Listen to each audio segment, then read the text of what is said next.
Welcome dear students. Today we are going to discuss physics of class 10 in English. This will be the lecture number 5. 4 lecture हम पहले पढ़ चुके हैं. उम्मीद है आप लोग वो 4 लेक्चर देख के ही आ रहे होंगे. तब इसको देखोगे तो ज़्यादा बेटर समझ में आएगा. अदरवाइज उतना अच्छा समझ में नहीं आएगा. ये फिल्म और कॉमेडी नहीं है जहाँ बैठे वहीं से समझ में आ गई. समझ रहे बात की नहीं समझ रहे? ये लिंक से समझ में आती है. एक ऑर्डर है, सिस्टमेटिक क्रम से समझ में आती है. Study of science. ओके बच्चों, today we are going to discuss the last part of CBSE 10th syllabus in electricity, that is current, heating effect of current. What do you mean by heating effect of current? Dear students, ठंड के समय we use geyser for heating up the water. घरों में आपने देखा है heater लगाते हैं हीटर. उससे क्या होता है? ठंड में देखते हो हीटर से हाथ सेकते हैं, हीट प्रोड्यूस होती है. हीट कैसे प्रोड्यूस होती है? वेल्डिंग देखा? वेल्डिंग की दुकान पर करंट पास होती है और उससे वो लोहे को मेल्ट करा देते हैं, आयरन को मेल्ट करा देते हैं. What is that? It is heating effect of current. Current के फ्लो होने से अगर हीट बनती है, that is called heating effect of current. Okay?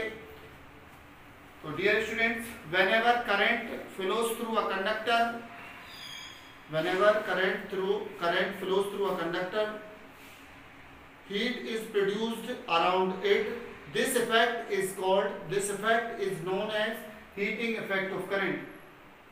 Got the idea? What the meaning of heating effect of current?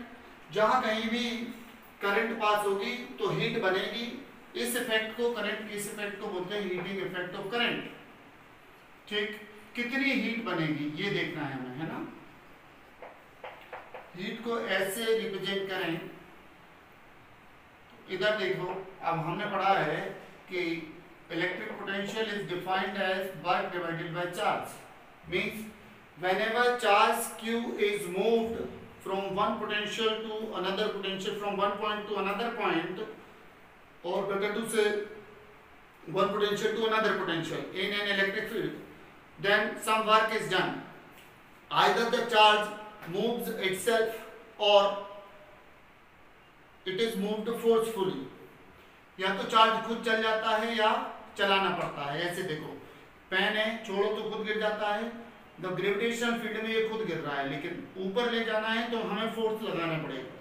ठीक है, ऐसे ही charge में होता है. पॉजिटिव चार्ज अगर इलेक्ट्रिक फील्ड की डायरेक्शन में ले जा रहे हो तो खुद चल के चला जाएगा. अपोजिट ला रहे हो तो आपको लाना पड़ेगा. कुल मिला के दोनों ही बात में, दोनों ही केसेस में या तो वर्क आप करोगे या वर्क खुद इलेक्ट्रिक फील्ड करेगा. ओके, वर्क कितना होगा? That can be calculated by this formula. V is electric potential. What is V? It is electric potential. Its unit is volt. What is W? It is work. Its unit is joule. And what is Q? It is charge. Its unit is capital C. Right? Its unit is capital C. Okay बच्चों? हाँ, but एक बात और पढ़ी थी हमने. Current I itself is defined as the rate of flow of current, rate of flow of charge. Sorry, cross multiply करेंगे तो Q इक्वल्स टू आता है I into T. It is not 8, it is I into T, not 8. याद रखना है, it नहीं है बच्चों, ये I into T है. ठीक है, therefore W क्या आ गया? Q की जगह I into T लिख दिया into V. ये आ गया V into I into T. ये W आया है. मतलब अगर किसी चार्ज को हम फ्लो कराते हैं किसी इलेक्ट्रिक फील्ड में तो इतना वर्क या तो करना पड़ेगा या इतना वर्क हमें मिलेगा. जैसे ये पेन ऊपर से नीचे गिरता है तो इतना वर्क हमें मिलता है, तो नीचे से ऊपर ले जाते हैं तो हमें वर्क करना पड़ता है. ओके बच्चों, तो ये वर्क हमें मिलेगा. बट दिस वर्क appears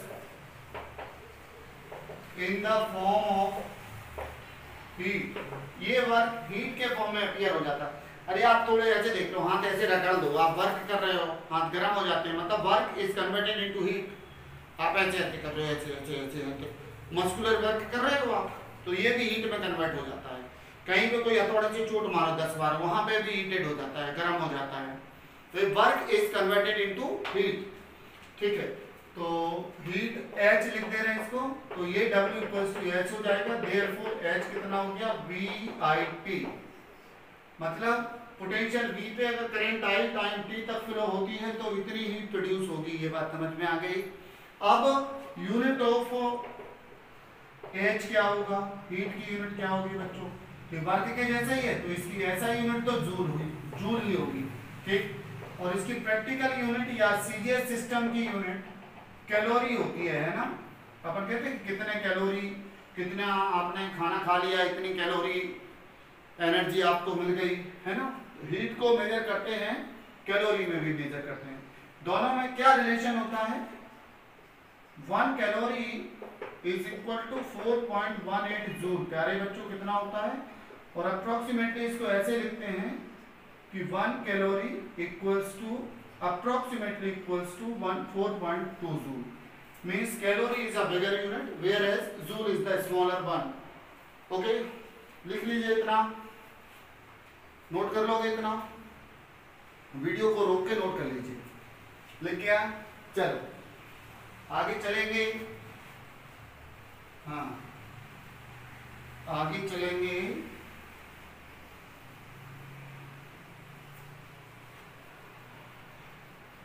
चलिए, हीट का फॉर्मूला आया है V into I into T, okay. But V equals to I into R, ये कहां से पढ़ा है, ये हमने पढ़ा है दिस इज ओम्स लॉ। मतलब अगर हम V की जगह I इंटू आर रख देते हैं तो ये क्या बन जाएगा, I into R into I T, ये बन गया I square R T. H का एक और फार्मूला हो गया, H का एक फार्मूला ये हो गया, ठीक। V I और T के फॉर्म में हो गया, I R और T के फॉर्म में हो गया। अब एक V और R के फॉर्म में हो रहा है, इधर से I हटा दो, तो I can be written as V upon R। इसी से देख लो ना, I equals to V upon R, इधर V अपॉन R भरोगे तो V square upon R square into R into T। This is heat, एक R कैंसिल हो गया, ये आ गया V square upon R into T. तो डियर स्टूडेंट्स, वी हैव 3 फॉर्मूले for heat produce in a conductor. किसी कंडक्टर में कितनी हीट बनेगी, इसके लिए आपको 3 फॉर्मूले पता लग चुके हैं। समझ में आ रही बात की नहीं आ रही? अब ये डिपेंड करेगा क्वेश्चन में कि आपको कौन सा फॉर्मूला लगाना है। क्वेश्चन में क्या गिवन है उसके हिसाब से चूज करके आप फार्मूला लगा दीजिएगा। चलो आओ एक दो सवाल छोटे छोटे से इन पे हम बता देते हैं, एक दो क्वेश्चन छोटे छोटे बताते हैं इस पे, है ना। हम कह रहे हैं कि 50 वोल्ट पे अगर हम 2 एम्पियर करंट 5 मिनट तक पास करा देते हैं तो हीट कितनी प्रोड्यूस होगी। How much heat will be produced when 2 ampere current passes through a resistor or conductor for 5 minutes at the potential difference of 50 volt। कितनी हीट बनेगी। तो बच्चों इधर हमें ये देखना है, क्या देखना कि कौन सा फॉर्मूला हमारा फिट बैठ रहा है। तो किसी से भी जाएगा, थोड़ा ओम्स लॉ इधर उधर करके आ जाएगा, परेशानी होगी। लेकिन उससे आप डायरेक्ट देखिए V I और T के फॉर्म में कौन सा फॉर्मूला पहले दिख रहा है, दिख रहा है नहीं दिख रहा है, ठीक। तो हम डायरेक्ट लगाएंगे H equals to V into I into T, V is 50, I is 2 और T 5 मिनट नहीं चलेगा, इसमें 60, तो ये होगा 300 सेकेंड, ये होगा 300 सेकेंड। 3 दूनी 6 पंचे 30 और 3 जीरो और 3 दूनी 6 पंचे 30 और 3 जीरो 30,000 जूल इतनी हीट प्रोड्यूस हो गई। अब हमें कैसे पता चला कि ये जूल में आएगा, एसआई सिस्टम में आएगा, ये हमें कैसे पता चल गया, हमें सॉरी हमें ऐसे पता लग गया कि ये सारी यूनिट्स हमने एसआई में भरी थी, एसआई एसआई एसआई, तो आंसर भी हमारा एसआई में आया। इसको आप ऐसा भी लिख सकते हो, ऐसा भी लिख सकते हो। ओके, हो गया क्वेश्चन। इसी क्वेश्चन को अगर हम बदल देते हैं थोड़ा सा, कैसे बदल देते हैं? क्वेश्चन में हमने कहा रेजिस्टेंस दिया है किसी कंडक्टर का 100 ओम, ठीक है, और अब पूछा गया कि इस कंडक्टर में 10 सेकेंड तक करंट पास करा रहे हैं, कितनी हीट बनेगी? कितनी हीट बनेगी? आप इस टाइप का दिया गया है, तो क्या करेंगे, क्या करेंगे बताइए? इसमें अब हम देखेंगे आई आर और टी का कोई फॉर्मूला है क्या? आई आर और टी का फॉर्मूला है, दिख रहा है?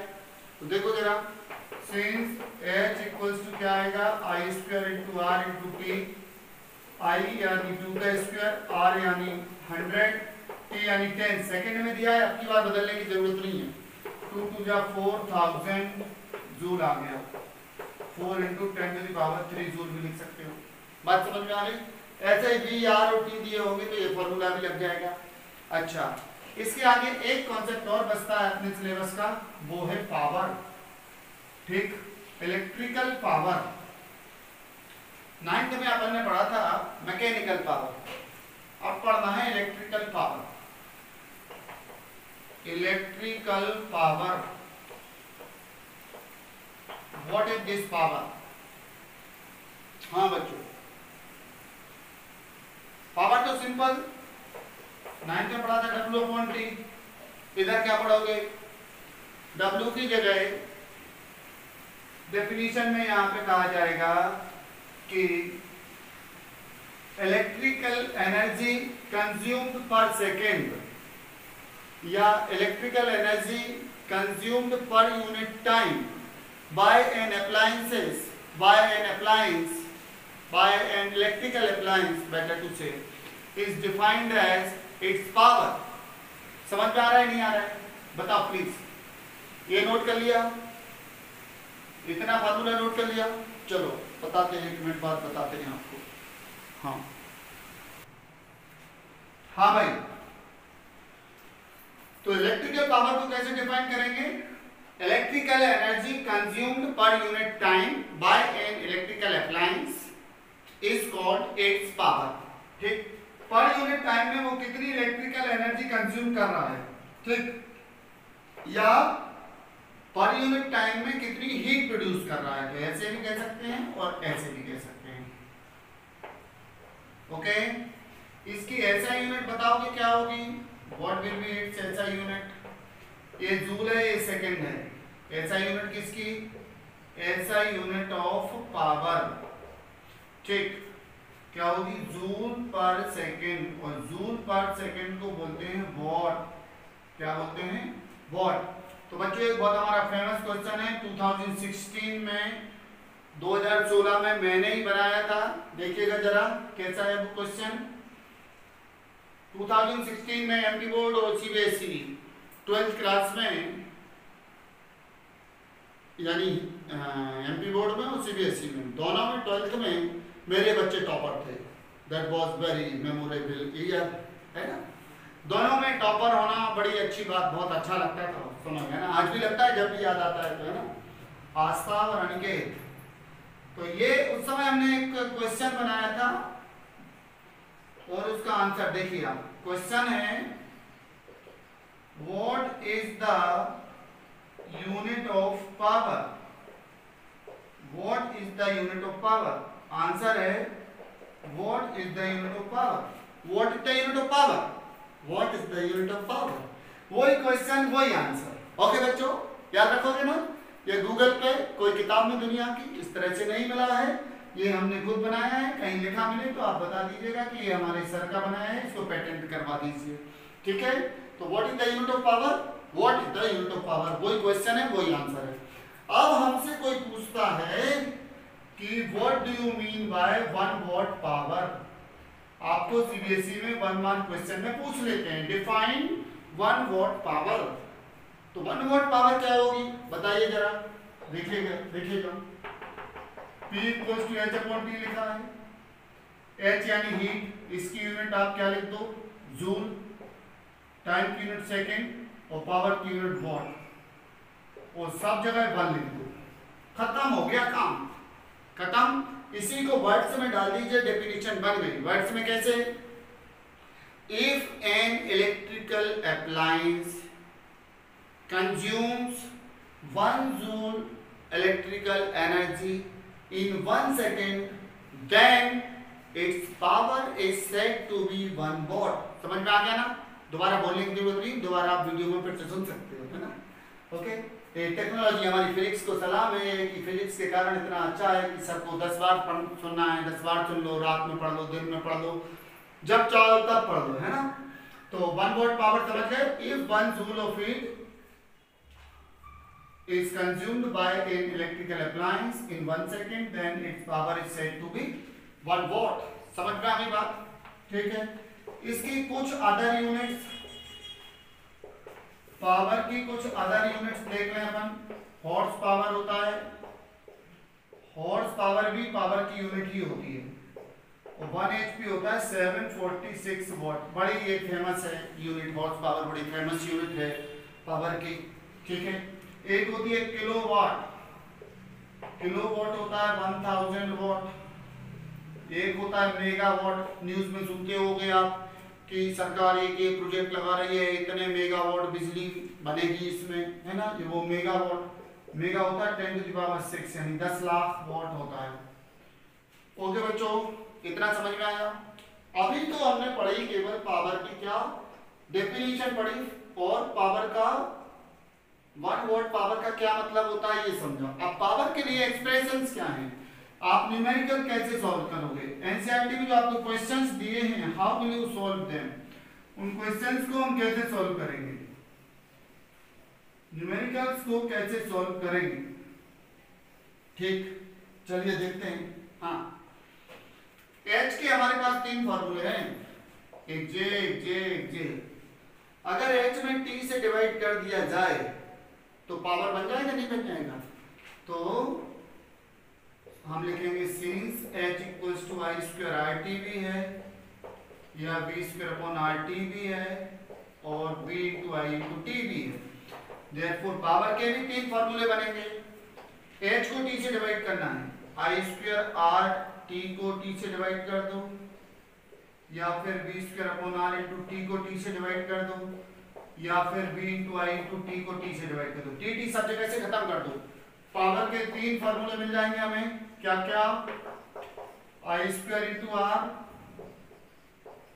या फिर B square divided by R, या फिर power equals to B into I. तो अब कौन सा फॉर्मूला हमें न्यूमेरिकल सॉल्व करते समय लगाना है, ये डिपेंड करेगा। हम उधर क्वेश्चन को देख के समझेंगे कि क्या गिवन है, उसके हिसाब से फॉर्मूला अप्लाई किया जाएगा। बच्चों समझ में आए? पावर के 3 फॉर्मूले पता चल गए, नहीं चल गए? चल गए। अब देखो आपसे, अगर आपने ये 5 लेक्चर्स अच्छे से देखे हैं, देखे नहीं है, समझे हैं, सीखे हैं, तो फिजिक्स में दिक्कत नहीं होने वाली। सारे न्यूमेरिकल्स बनेंगे और भड़ाभड़ बनेंगे, तेजी से बनेंगे। ठीक, समझ में आ रहा है? चलो आप 1-2 सवाल बताते हैं, छोटे छोटे, पर एक छोटे छोटे है ना, छुटकू छुटकू से सवाल। किसी बल्ब पे लिखा है, क्या लिखा है? उस पे लिखा है 100 वॉट 200 वोल्ट। ठीक, और कुछ नहीं लिखा, ऐसा लिखा है जब 200 वोल्ट पे चलेगा तो 100 वॉट बिजली खाएगा ये। तो बताइए ये करंट कितनी लेगा? ठीक है, या फिर पूछे रेजिस्टेंस कितना होगा इसका? अब कुछ नहीं दिया, देखना, हमें खुद समझना है कि वॉट मतलब पावर है, वॉट यानी ये पावर है, तो वोल्ट यानी ये पोटेंशियल डिफरेंस है या वोल्टेज है, और हमें आई निकालना है और आर भी निकालना है। एक फॉर्मूला है हमारे पास, P equals to B into I, मालूम है कि नहीं है? तो P की जगह 100 भरेंगे हम, B की जगह 200 भरेंगे, I की जगह कुछ नहीं, तो क्या आएगा 1/2 आया कि नहीं? आई मतलब I कितना आया? 0.5। क्या J ऐसा यूनिट, J ऐसा यूनिट, तो J भी ऐसा यूनिट 0.5 एम्पियर। मतलब इस बल्ब में इतनी करंट पास होगी, अब हमसे पूछा गया कि इसका रेजिस्टेंस भी बताइए। तो ओम्स लॉ से हमें मालूम है V = IR होता है, तो R = आएगा V/I। तो V कितना है 200 और I कितना है 0.5। 0.5 से इसको कैंसिल करोगे तो आएगा 400। 400 क्या ओम। यूनिट्स मालूम होनी चाहिए, रेजिस्टेंस की यूनिट 400, रेजिस्टेंस की वैल्यू है 400 और यूनिट हमें मालूम है ओम होगी। अब बच्चे ऐसे नहीं करना, आपको ऐसे नहीं करना, ऐसे नहीं करना, आपको पावर के ही फार्मूले से करना है। तो पावर का फार्मूला देखो जरा कैसा होता है। ये फार्मूला पढ़ा हमने कि नहीं पढ़ा? अरे पढ़ा ना। इससे R क्या आ जाएगा V²/P और V की वैल्यू कितनी 200। दिस इज 200 × 200 अपॉन P कितना 100। 2 0 निपटा दो, कितना हो गया 400 ओम हो गया कि नहीं हो गया? अरे बोलो हो गया, समझ में आया? पक्का? तो बच्चों ये हमने आपका सब कुछ पढ़ा दिया। एक और है जूल्स लॉज ऑफ हीटिंग। हाँ ये और समझ लो जरा, 2 मिनट का और समझ लो। Joule's laws of heating. Scientist Joule ने